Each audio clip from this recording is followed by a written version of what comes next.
everybody. Welcome to Minus One Plus Two. I'm Tooch. This is Chris. We pretty much are starting this out. Got together just to make something fun, little podcast. No, this isn't a podcast. Like you see those accidents where, you can tell that they chop. Yeah. Where do you start again? Just keep going. Okay. So just a little bit of history about ourselves. I have been riding since I was a kid. Started on dirt bikes, and then, didn't ride a motorcycle on the streets until, I was probably in high school. I got my learner's permit and rode my dad. My dad had a Kawasaki. He would let me ride that around. And then I started riding the track. I became friends with a buddy named Travis. I bought my first real street bike. It was a 2011 ZX6 named Elise, the first Elise. I started riding track with a group called Moto Series. They were based out of Nelson's Ledges. And then I wrecked that bike. Good wreck. Didn't have anything. Bought an 07 R1. Never took that to the track. But I did have a 2006 it was a Gixxer 600 named Charlotte, and started racing again at Nelson's Ledges, and then sold that bike, and then I was out of it for a long time. I didn't go back to the track until I bought a Ducati. My first Ducati's name was, I forget, whatever it was. We'll put that on screen later. Yeah, right. And then, so then I just was racing, doing track days with N2. And that was pretty much it. Went through Ducati 848. And that's the bike that I had when you started? Yep. Was the 848? Yep. Okay. Well, where'd you come from? My history is a lot shorter, a lot less to it than that. I started riding back in 2004. I picked up a new R6, got out in Ohio, didn't know how to ride. I remember after I got it back to the house, I took a mountain bike out on the street to remember how to lean into a turn, just to not embarrass myself. I did take it through someone's front yard by accident too, but no big issues with that. Rode that for a little while, put that down once. I think I was going like 10 miles an hour on a brick road, wedged it under the back of a Chevy S10. Oh, I don't know if I knew that. Yeah, I had to have someone else come and lift the back bumper up while I pulled the 04 R6 out from underneath the truck by the back wheel, load it up into the back of a truck and take it home.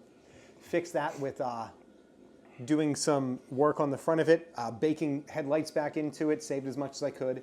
I ended up selling that 4 years, 4,500 miles, and then I got out of it for a while. What's funny is I got back into it because he was at my house for my son's 4th birthday party on August 2nd, so a couple days before his birthday. And maybe had a little bit too much to drink, but I think the best plans are made. Or not enough. Or not enough to drink. And so we decided I was going to get back on track, and actually on his wife's 250 Ninja, which is sitting over in the corner right now. And but at that point I said, if I'm going to get out there, I'm going to do it right. So we started looking for track prep bikes, but the prices were they were high. They were real high. They were astronomical for something. So I ended up going and buying a 2020 R6 from Barnes Brothers down in Canonsburg, and scabbing together a set of leathers and boots and helmet and used stuff just to make sure I liked it. And I tracked that for 3 years. Great bike. Did all the mods on it. We did everything here. Wait, was your first set of leathers used? My first set of leathers was your leathers. That's right. That were like a parachute on me. Yeah, that's right. I forgot about that. And then I ended up buying a couple sets. But yeah, tracked that for 3 years. But I assumed the bike was the reason I wasn't going any faster. So I sold it to one of my buddies who now rides with us. And I ended up buying a 2023 R1. Because that fixes everything. Yeah, the bike was not the problem. I'm not sure what the common factor is, but... You. It's the only common factor. Sure, if we're going to be honest, it's probably me.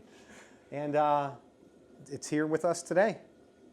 So those are the only 3 bikes you've owned? That's it. That's the only 3, other than the Groms. I've had a couple Groms, dirt bikes and things like that, but those are the only motorcycles I've owned. Huh. Yeah, I've stayed with Yamaha the whole time. Yeah. let's see, I had the ZX6, the R1, the Gixxer 600, and then it was pretty much it. The 848, the 1198, and now the second Elise. What made you, other than your dad taking you out, what made you decide that you wanted to go on track? You said you rode with Travis. Was he already out there doing it? No, well, he did track days well before I met him. Okay. Like, and he was doing track days at like Barber's Motorsports Park down in Alabama, and he showed me pictures. And I don't know, because so I started racing cars is where I started, autocrossing, hill climbs, time trials, things like that. And then I sold my car to get my bike, and I don't think I really had any intentions of going to the track. And then a friend of mine used to do a series called Moto Series. It is out in Nelson's and Out in Garrettsville. And then that's pretty much where it started, was with Moto Series. I went through their race school, got my race license with them. And then I think they went defunct. Something happened. They sort of dissolved that thing. And then, and I was using just a street ZX6. We were throwing it in the back of Travis's work truck and driving out there, and then he would sit on his tailgate. I mean, we were podunking it. We didn't have a canopy. It's not like our setup now. Right. Like, we didn't even, I don't know that we even took like camping chairs. Like, we were sitting on the tailgate, you know, that's how it was. And then that's how it was even with my Gixxer 600. Sure. It was, and that was a built race bike. I mean, it was a 2008 maybe, but it was like, it was somebody, I bought it. It was somebody's race bike that they got rid of, and it had, I was running slicks, but no warmers, which was, you know, I was pretty young. So, well, I mean, I was pretty young in my track career. So, you know, I just thought it was cool to have slicks on, because that's what the bike came with. It wasn't street legal. It didn't have lights or anything. Right. So I just stuck with it. And, you know, it's a wonder that I have not gone down on that bike. So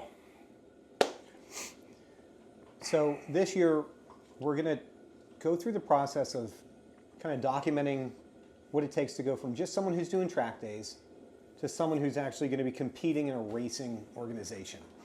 So shorter races, and maybe if we get to the point where we can do endurance races, we'll document that as well too.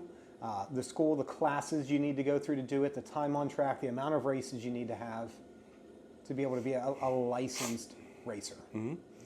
Bikes have a lot of stuff done to them already. So we're past a lot of the do-it-yourself stuff, but there's a long way to go. You know, I'm sure at some point both of these bikes will end up in plastics. Chances are they'll end up becoming race prepped bikes. You know what I mean? We ride very little on the street anymore as it is. So, you know what I mean? But that's probably the direction, maybe, or we end up getting some used race bikes or something and keeping these the way they are. Yep. You know, it's something that we'll cross that bridge when we get to it. But my thought was wait until I'm forced to buy plastics. In the unfortunate way. Yeah, you can only tape these together for so long. Luckily, neither of these bikes have touched the ground before, so that's good. One eternity later. All right, guys, time to wrap this up. Since the beginning of the video, we've done a few things. Chris and I are signed up for the race school at Summit Point. Travis is signed up for his first track day. He's not going to be doing the race school, but we're all going to be heading down there. A little bit of a guys' weekend. Also, race plastics are put on Travis's bike. You can check out the video for that. We did a cool time-lapse video of installing the race plastics on that. So check out our channel and find that. Chris can probably put a link down below. Yep. Yeah. So we're going to put out a video on Toots putting the brake lines on the ZX10. Really nice red brake lines, going through that whole process with you guys. We're going to do a helmet video here, just kind of the progression of the helmet, starting with you know, the cheapest stuff we had starting out to now we're at like legit race helmets and kind of the pros and the cons and why we went with each one. Getting the trailer worked on now to be able to take to the track, getting it all wired up to run off shore power or a generator or whatever we have, just to kind of make the living experience of it just a little bit better, because the last thing you want to do is worry about putting all your gear away at the end of the track day whenever you get home and you're just completely exhausted. So working on that now too. But it's going to be a great season. We're hoping you guys want to join us too for the whole experience of going through this whole process, and really let's do this together and have a great year with it. Also, Erica's slowly learning how to ride her motorcycle. You'll see her bike in another video, I'm sure. Chris's wife, Tiffany, is going to be learning how to ride this summer. Yep. And we've really been pushing them to maybe get into doing track days as well. So if you'd like to see something along those lines, let us know in the comments below. Let them know in the comments below. Give them that encouragement to want to get out on the track as well. Yep. Also, like, subscribe to the channel. There's a tornado going on outside, so don't mind the noise. Like, subscribe, give us some comments. Let us know what you'd like to see. We sort of are doing this channel more for you guys than us, because we can't ever find the stuff that we want to watch. So we decided, hell, we'll just make it. So Yeah. Let us know. Throw some comments in there. Let us know what you want to see in the next one. If we can fit something in that makes sense, you know, we can all learn together too. That's right. So, All right, guys. Thanks for guys. joining. See ya.